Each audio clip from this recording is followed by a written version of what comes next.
ishrah li sadri wa yassir li amri wahlul 'uqdatam min lisani yafqahu qawli. Yang saya hormati Bapak Kepala Sekolah, Bapak Joko Purwanto atau yang mewakili. Yang saya hormati juga Bapak dan Ibu Guru SMP Negeri 1 Dukuhan. Pertama-tama, marilah kita panjatkan puji syukur kehadirat Allah Subhanahu wa taala yang telah memberikan kita kenikmatan dan juga kesehatan sehingga pada hari ini kita diberi kesempatan dalam acara sosialisasi program pendidikan guru penggerak untuk modul 1 paradigma dan visi guru penggerak. Salawat dan salam semoga selalu tercurah pada junjungan kita Nabi besar Muhammad Sallallahu Alaihi Wasallam. Semoga kita mendengarkan syafaatnya di yaumil akhir nanti. Yang pertama-tama saya ucapkan terima kasih kepada Bapak Joko Purwanto yang telah memberikan izin dan juga dukungan sehingga acara ini bisa terlaksana dengan baik. Yang kedua, saya juga mengucapkan terima kasih kepada Bapak Ibu yang sudah berkenan hadir dalam acara sosialisasi ini. Nah, kita akan memasuki pada modul 1.1. Jadi di setiap modul itu, paket modul itu, misalkan paket modul 1 itu juga terdiri dari beberapa modul. Nah, paket modul 1 ini terdiri dari 4 modul, yaitu 1.1, 1.2, 1.3, dan 1.4. Dalam kesempatan ini saya hanya akan mensosialisasikan modul 1.1 dan 1.4. Modul 1.1 ini adalah tentang refleksi filosofi pendidikan Indonesia menurut Ki Hajar Dewantara. Ki Hajar Dewantara adalah sosok yang sudah tidak asing sebenarnya buat kita nih Bapak Ibu. Artinya sebagai Bapak pendidikan kita tentunya sudah mengenal beliau dengan prinsip-prinsipnya dan konsep-konsepnya. Apa saja? Yang pertama adalah menuntun, yang kedua merdeka, lalu ada budi pekerti, 4 berpihak pada anak dan netral dalam bermain. Menuntun, apa itu menuntun? Menurut beliau, Bapak Ki Hajar Dewantara, tujuan dari pendidikan adalah menuntun segala kodrat yang ada pada anak-anak agar mereka mencapai keselamatan dan kebahagiaan yang setinggi-tingginya, baik sebagai manusia maupun sebagai anggota masyarakat. Menuntun, nah jadi Ki Hajar Dewantara itu mengibaratkan pendidik itu seperti seorang petani. Petani itu hanya tugasnya memelihara tanaman dengan baik, merawatnya, menyiraminya, memberinya pupuk. Tetapi petani tidak akan mungkin dapat menggantikan tanaman yang dia tanam. Misalkan dia menanam padi, tidak mungkin dia akan menggantikannya dengan jagung. Seperti itulah kodratnya seorang pendidik. Maka pendidik hanya menuntun tumbuh kembangnya kodrat yang ada pada anak-anak. Yang dimaksud dengan kodrat itu apa? Kodrat adalah potensi, bakat, dan minat yang dimiliki setiap anak. Di mana potensi, bakat, dan minat ini tentunya setiap anak akan berbeda-beda. Tugas orang tua adalah menumbuhkan dan mengembangkannya. 3 semboyan yang sudah kita ketahui adalah Ingaso Susurojo, Ingmadium Manurkaso, Tumuri Handayani. Bukan sebagai seorang guru kita sebaiknya seharusnya bisa memberikan teladan contoh kepada anak didik kita. Ingmadium Manurkaso maka di tempat kita diharapkan memberikan semangat agar mereka tetap maju. Dan yang terakhir adalah Tumuri Handayani, artinya di belakang kita sebagai guru memberikan dorongan. Konsep yang kedua adalah merdeka. Apa itu merdeka? Manusia yang merdeka adalah manusia yang hidupnya lahir atau batin tidak tergantung kepada orang lain, akan tetapi bersandar pada kekuatan sendiri. Mereka berarti mandiri. Manusia yang merdeka adalah manusia yang tidak akan bergantung pada orang lain. Maksud pengajaran dan pendidikan yang berguna untuk bagi kehidupan bersama ialah memerdekakan manusia sebagai bagian dari persatuan. Maksudnya bagaimana? Jadi Ki Hajar Dewantara bagi antara pendidikan dan pengajaran menjadi 2 hal yang berbeda. Untuk pengajaran maka tujuannya adalah memerdekakan lahir manusia, sedangkan pendidikan adalah memerdekakan batin. Jadi pengajaran berkaitan dengan hal yang bersifat fisik, sedangkan pendidikan bersifat yang batin, seperti membentukkan akhlak atau karakter. Konsep yang ketiga adalah budi pekerti. Budi pekerti, watak atau karakter adalah bersatunya atau perpaduan antara gerak pikiran, perasaan, dan kehendak atau kemauan sehingga menimbulkan tenaga. Artinya budi pekerti ini adalah bersatunya cipta, rasa, dan karsa sehingga menimbulkan tenaga atau semangat. Konsep yang berikutnya adalah berpihak pada anak. Apa yang maksud dengan berpihak pada anak? Yaitu pendidikan yang memperhatikan kebutuhan anak sesuai dengan kodrat alam dan kodrat zamannya. Apa yang dimaksud dengan kodrat alam? Kodrat alam adalah potensi, minat, bakat yang dimiliki oleh peserta didik itu sendiri, di mana setiap peserta didik tentu mempunyai potensinya masing-masing untuk dikembangkan. Sedangkan kodrat zaman itu adalah pendidikan yang menyesuaikan dengan perkembangan zaman saat ini. Yang terakhir, konsep dari pendidikan diajar Dewantoro adalah bermain. Bermain merupakan kodrat anak. Artinya dari permainan tradisional yang sudah kita kenal dari dulu, ya, seperti yang dilihat itu coklat, ya Bapak Ibu. Nah, apa yang bisa diajarkan dari permainan tradisional ini Bapak Ibu? Kira-kira mengajarkan tentang apa? Mengajar tentang yang itu, lalu mengurut matematika, matematika. Ada lagi Bapak Ibu yang belajar tentang strategi. Lalu ada juga permainan gobak sodor, ya, mengajarkan kepada anak tentang apa? Kerjasama. Juga tentang ini adalah kekuatan fisik, sekaligus juga strategi. Nah, apakah benar bisa dimasukkan dalam kegiatan belajar kita? Tentu saja bisa. Bisa. Dan permainan ini sebaiknya kita sesuaikan dengan materi kita dan tujuan belajar apa yang kita capai. Permainan ini bisa juga dimasukkan dalam istilahnya ice breaking.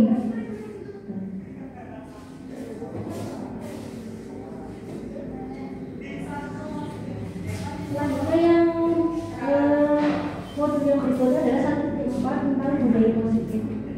Mungkin di sini akan lebih menarik. Yang pertama adalah tentang 3 motivasi perilaku manusia. Jadi ketika kita mengamati siswa,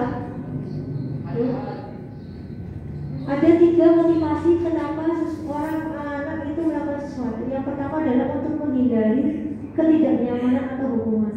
Contohnya, ketika mereka tidak mengerjakan PR ataupun ketika tidak memakai baju seragam sesuai dengan aturan, maka mereka melakukannya bisa juga bukan dari kesadaran bahwa memang itu seharusnya dikerjakan, tetapi karena mereka tidak ingin mendapatkan hukuman.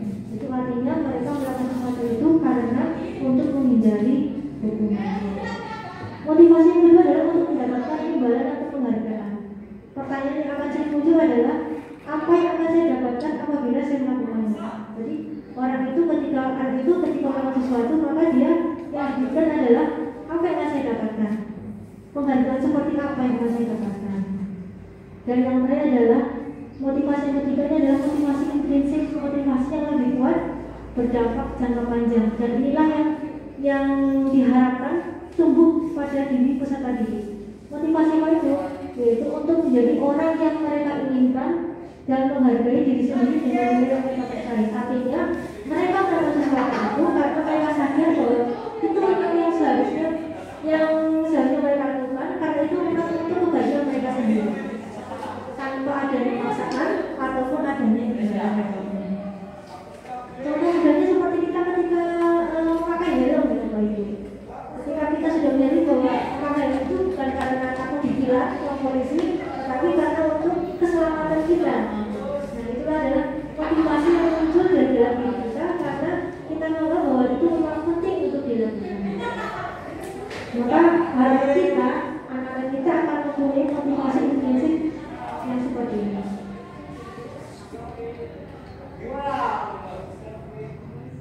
Budaya positif selanjutnya adalah keyakinan kelas. Apa itu keyakinan? Keyakinan adalah nilai-nilai yang kita anggap itu suatu kebenaran secara universal. Contohnya, tadi ketika kita memakai helm, maka tujuannya apa yang akan dicapai? Untuk menjaga keselamatan kita. Maka nilai keselamatan itulah yang disebut dengan keyakinan yang sifatnya adalah universal.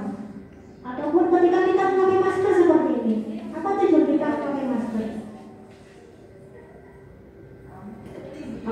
hanya karena kalau itu diharuskan jaga kesehatan. ya kalau kita mau untuk kesehatan kita, maka itulah motivasi prinsip yang muncul dari dalam diri kita. Nanti kalau kita takut nanti konangan gitu kan, jadi motivasi ekspresi dari luar, bukan dari dalam diri kita. Nah, keyakinan kelas itu seperti apa? Keyakinan kelas ini adalah kesepakatan kelas, Bapak Ibu. Jadi bisa kita buat bersama-sama dengan siswa. Keyakinan kelas ini sifatnya abstrak, bukan seperti peraturan yang sifatnya lebih rinci. Kalau peraturan itu berarti ada sanksi hukumannya kalau tidak dilakukan. Tetapi dengan adanya keyakinan kelas yang dibentuk secara bersama-sama menjadi kesepakatan kelas, maka siswa itu akan lebih menghargai apa yang sudah mereka sepakati bersama, bukan karena paksaan atau tekanan. Contoh mudahnya adalah kalimat-kalimat saling menghargai, saling menghormati, bertanggung jawab. Kata-kata itu adalah abstrak, tetapi dari kata bertanggung jawab itu, maka mereka sadar bahwa ketika mendapatkan tugas dari guru, maka mereka harus mengerjakannya. Kenapa? Karena itu sudah menjadi kesepakatan kelas, keyakinan kelas. Itu bedanya keyakinan kelas dengan aturan. Dari budaya positif berikutnya adalah 5 kebutuhan dasar manusia. Jadi setiap siswa melakukan sesuatu itu punya dasarnya. Dia ingin memenuhi kebutuhan dasar yang mana? Yang pertama adalah kebutuhan bertahan hidup. Kebutuhan bertahan hidup atau survival ini adalah kebutuhan dasar seperti kesehatan, keselamatan, dan keamanan. Kebutuhan kedua adalah cinta dan kasih sayang. Siswa melakukan sesuatu tindakan, bisa jadi dia ingin diterima oleh sekitarnya. Yang ketiga adalah kebutuhan akan penguasaan, kebutuhan kemampuan untuk diterima. Siswa dengan kemampuan tertentu merasa ingin dihargai atas kemampuan yang dimilikinya. Yang keempat adalah kebebasan, kebutuhan akan pilihan. Bisa jadi ketika siswa kita ajar merasa bosan, bisa jadi mereka merasa kurang bebas dan artinya guru masih belum memberikan metode pembelajaran yang menarik. Yang kelima adalah kebutuhan kesenangan, kebutuhan untuk merasa senang. Contoh lebih jelasnya ada kasus seperti ini, Bapak Ibu. Ibu Ambar, guru wali kelas 2A di SD Pelita Hati, sedang bingung menghadapi ulas salah satu murid di kelasnya yang bernama Dani. Beberapa orang di kelas 2A telah datang kepada Ibu Ambar ini dan mengeluhkan kalau dulu itu seringkali meminta bekal makan siang dengan paksa. Nah, menurut Anda sebagai guru, kira-kira apa alasan Dani ini melakukan itu? Kalau kita melihat tadi masing-masing alasan kebutuhannya manusia, maka apabila jawaban Dani ketika ditanya oleh Ibu Ambar itu karena dia lapar, orang tuanya tidak memberinya bekal makanan, maka kebutuhan dasar inilah yang menjadi alasan dia melakukan memaksa temannya untuk memberikan bekal itu. Ketika Doni menjawab bahwa dia merasa senang temannya itu jadi memperhatikan dia, terus ketika temannya itu melakukan tindakan kepada orang tuanya juga jadi memperhatikan dia, maka kebutuhan yang ingin dipenuhi oleh si Dani ini adalah kebutuhan akan cinta dan kasih sayang. Nah, selanjutnya apabila jawaban Dani bahwa dia itu merasa hebat karena temannya jadi takut dengan dia dan menuruti keinginannya, maka Doni sedang membutuhkan pengakuan kebutuhan akan penguasaan akan kemampuannya. Yang keempat, bila jawaban Dani ini adalah dia merasa bosan dengan bekal makanan yang disiapkan yang dibawa ibunya dari rumah, tapi ibunya memberikan bekal yang sama, maka kebutuhan yang ingin dipenuhi oleh si Dani ini adalah kebutuhan untuk kebebasan atau akan pilihan. Bila jawaban Doni yang terakhir adalah dia melakukannya karena iseng dan dia menikmati ekspresi wajah teman-teman yang kesal karena diminta bekalnya, maka kebutuhan dasar yang ingin dipenuhi Dani adalah kebutuhan akan kesenangan. Nah, sebagai pendidik tentunya kita bisa mengidentifikasi sebetulnya ketika anak melakukan sesuatu itu kebutuhan dasar apa yang sedang mereka ingin penuhi dari kelima ini.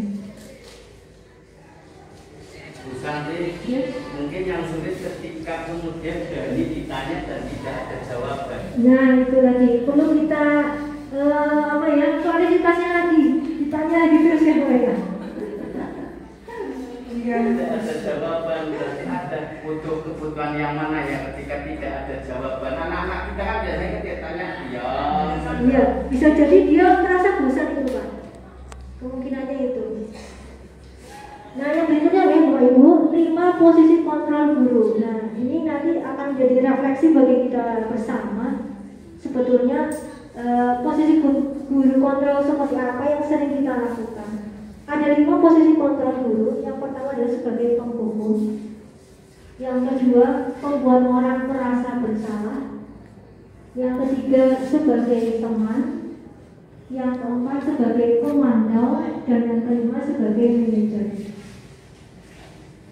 Saya akan ini putarkan videonya dulu. Kira-kira posisi yang mana yang sering kita lakukan pada siswa kita?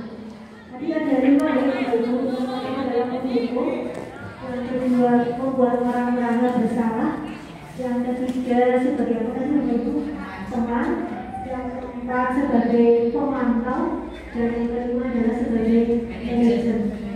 Nanti dari video ini gambarannya kita jadi yang seperti ini ya.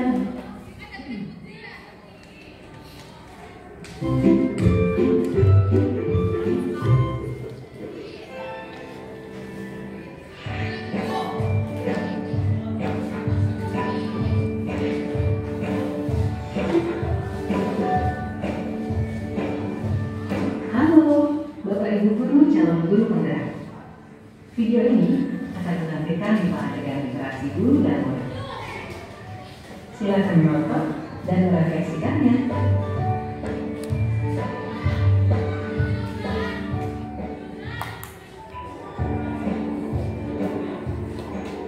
Pagi anak-anak, silakan PR yang kemarin Ibu berikan diletakkan di meja. Anton, kamu sudah mengerjakan belum? Belum mengerjakan saya Bu. Kamu selalu ya mengerjakan PR. Sekarang kamu duduk di depan, lalu tulis. Saya berjanji tidak akan mengulangi lagi.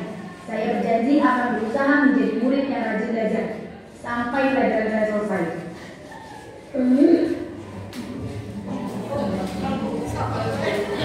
Pagi anak-anak, hari ini ada tugas. Ada yang belum mengerjakan? Anton, kamu sudah mengerjakan? Belum Pak. Kamu nggak ngerjain tugas ya? Kamu mau jadi apa nanti? Kamu lihat sekolah sih. Coba bayangkan orang tuamu betapa kecewanya sama kamu. Kamu itu sudah kelas 5. Harusnya bertanggung jawab sama dirimu sendiri.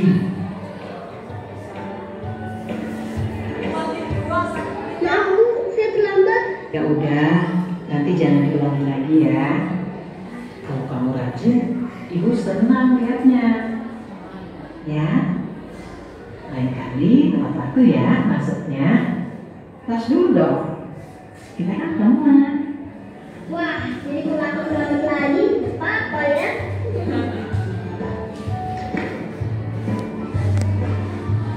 Kamu kok nggak pakai baju olahraga? Bapak catat, kamu sudah 3 kali loh nggak ikut olahraga bulan ini.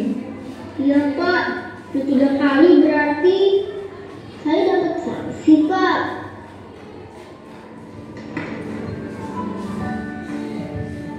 Ini Bu, saya mengumpulkan tugas. Maaf ya Bu, saya terlambat mengumpulkan tugas. Kenapa kamu terlambat mengumpulkan tugas? Iya Bu, saya kalau sore bangun jaga warung, gak sempat mengerjakan tugas. Kira-kira nih, apa yang bisa kamu perbaiki supaya kamu bisa mengerjakan tugas tepat waktu? Coba, kapan biasanya kamu membantu ibu jualan? Ya kadang sampai jam 8 malam Bu. Bagaimana kalau kamu membuat jadwal? Kapan kamu akan mengerjakan tugas? Oh gitu ya Bu, saya coba deh Bu, terima kasih Bu. Oke Bapak Ibu, tadi dari video bisa mengidentifikasi ya. Tadi si Doni ini tadi punya masalah, tetapi ternyata bisa ditanggapi secara berbeda-beda oleh Bapak Ibu gurunya. Kalau yang adegan pertama tadi, posisi guru sebagai apa nih tadi? Betul, sebagai penghukum. Lalu yang kedua tadi sebagai pembuat orang merasa bersalah.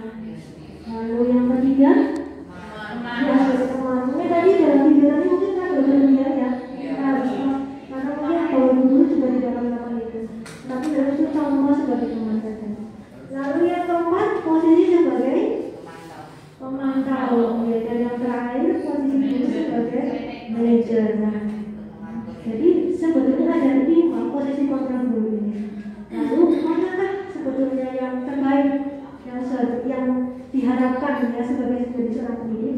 Kita pelajari dulu yang satu persatu. Jadi ada motivasi eksternal dan motivasi intrinsik. Ketika kita berperan sebagai penghukum dan pembuat orang merasa bersalah, itu sebetulnya adalah perilaku kontrol yang negatif. Dua-duanya itu negatif. Yang penghukum maupun yang membuat orang merasa bersalah.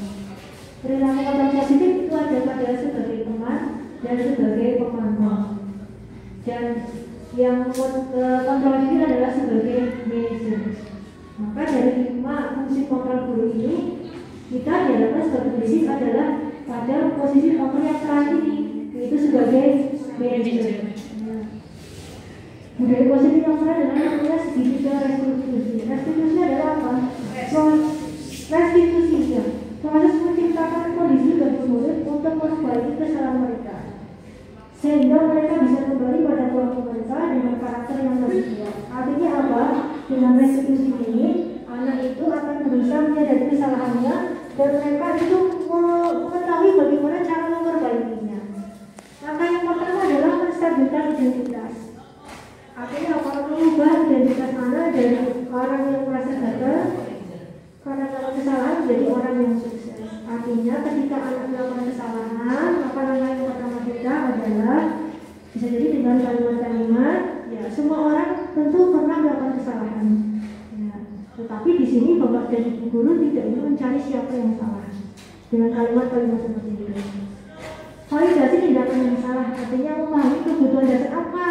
Jadi kita mengidentifikasi sebetulnya anak ini melakukan itu dasarnya apa, dasar tadi yang 5 kebutuhan tadi.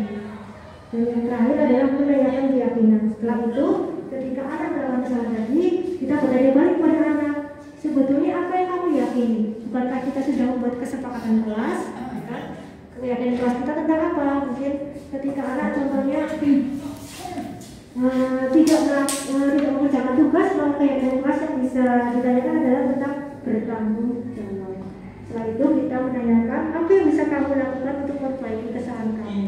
Maka anak akan berusaha sendiri memecahkan masalah sendiri dan dia akan berusaha memperbaiki kesalahannya itu. Itu yang dimaksud dengan segitiga restitusi. Nah, restitusi ini, ini adalah akhir dari penjelasan tentang modul 1.4 budaya positif. Bapak Ibu guru, mungkin ada pertanyaan atau masukannya? Ya, Bu Nini, mau bertanya. Tadi ada 5 posisi antara lain ada 2 posisi kontrol negatif, ada 2 posisi kontrol positif, kemudian ada 1 manajer. Bagaimana caranya supaya anak kan juga membutuhkan selain kita tata, kita sebagai manajer, tapi kita juga bisa sebagai teman gitu. Nah, untuk ini bagaimana caranya supaya 2 itu bisa berjalan semua? Terima kasih. Terima kasih, berarti pertanyaan yang bagus ya. Jadi sebetulnya di posisi sebagai teman, sebagai pemantau, dan sebagai manajer adalah posisi kontrol yang positif semua. Jadi kita juga harus menyesuaikan keadaannya. Bisa jadi ketika untuk masalah tertentu kita akan beralih fungsi kontrolnya sebagai teman. Jadi tidak selalu harus sebagai manajer. Jadi kita tergantung posisikan kita menyesuaikan keadaannya. Bisa jadi juga sebagai teman, ataupun nanti sebagai pemantau, ataupun sebagai manajer. Karena ketiga-tiganya adalah posisi kontrol yang positif. Jadi tidak harus selalu menjadi manajer, karena kita juga bisa sebagai teman, pemantau ataupun manajer. Saya mau bertanya, untuk mapan saya kan nyaris setiap saat ada PR biasanya. Nah, ketika sebagian besar mengerjakan, ada beberapa yang tidak mengerjakan. Itu selain saya tanya kenapa tidak mengerjakan, juga saya kasih kesempatan untuk mengerjakan di luar, kadang seperti itu, dengan harapan tidak diulangi lagi dan membedakan dengan yang sudah mengerjakan. Apakah itu termasuk hukuman? Yang saya lakukan itu mengerjakan sendiri di luar itu termasuk hukuman atau bukan itu? Iya. Kalau saya itu adalah bagian dari konsekuensi ya. Ini juga seperti itu Bu. Jadi konsekuensi ataupun kesepakatan yang sudah kita sepakati bersama ketika tidak mengerjakan PR, tentunya mereka juga jadi memberikan hukuman itu sesuai dengan apa yang mereka lakukan. Kecuali gubernur memberikan hukuman anak suruh berlari, itu kan tidak ada kaitannya. Ya, tidak ada kaitannya dengan apa yang sudah mereka lakukan. Jadi ketika tidak mengerjakan PR, maka hukuman ya bukan hukuman ya, konsekuensinya ya mereka harus mengerjakannya. Tapi ketika gubernur malah memberikan hukuman anak berlari ataupun hukuman fisik yang tidak ada kaitannya dengan apa yang harus dilakukan, maka menurut saya jadi tidak relevan. Itu kaitannya dengan 5 posisi itu. Posisi awal itu penghukum, itu rata-rata mendominasi. Karena kita sekolah dulu memahami tadi hubungannya dengan itu, saya selalu dikasih hukuman-hukuman seperti itu. Harapan dari guru penggerak, karena 5 langkah itu diharapkan nanti sampai pada posisi yang paling puncak, yaitu sebagai manajer. Harapannya ke sana, melangkah sedikit demi sedikit, ataukah ngacak langsung manajer atau bagaimana harapannya dari guru penggerak itu. Terima kasih. Jadi untuk guru penggerak jadi berat memang ya, tetapi memang ini adalah perubahan paradigma. Jadi ketika saya mengikuti ini pun dimulai dari filosofi pendidikan Ki Hajar Dewantoro. Lalu saya berpikir kenapa harus mempelajari filosofi pendidikan Ki Hajar Dewantoro terlebih dahulu. Jadi sebetulnya adalah ketika kita akan berubah, maka yang harus terubah adalah paradigma kita, cara pandang kita, itu yang harus dirubah sebelum melangkah pada action kita, tindakan kita. Nah ternyata filosofi Ki Hajar Dewantoro ini sebetulnya yang kita tahu mungkin hanya 3 itu ya, tapi ternyata sebenarnya itu luas. Cara pandang Ki Hajar Dewantoro itu bahkan sudah memerdekakan manusia. Ya, artinya pendidikan itu benar-benar seharusnya kita memikirkan anak, berpihak pada anak, berusaha pada anak begitu. Nah, sebetulnya ini bukan cuma tugasnya guru penggerak ya. Guru penggerak itu kan menjadi sebagai mungkin katakanlah karena saya sudah dapat, ya sebetulnya kan karena saya mendapat dulu gitu kan, mendapat materi, lalu saya bertugas mensosialisasikan. Maka ketika awal berubah tidak bisa saya bergerak sendiri, maka semuanya harus bergerak. Dimulai dari apa? Dimulai dari tadi perubahan paradigma cara pandang kita.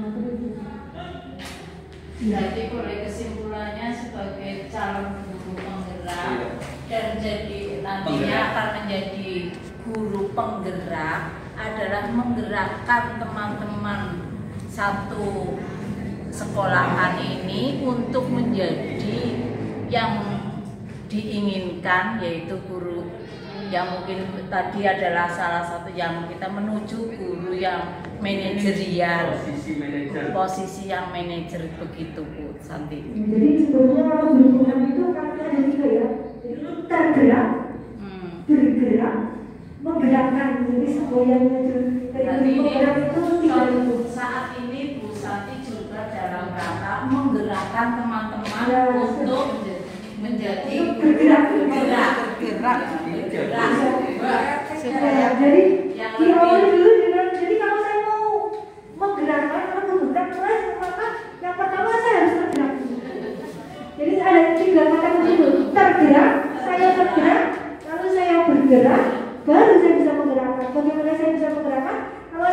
tidak berikan ke Allah dan diri sendiri tidak bergerak.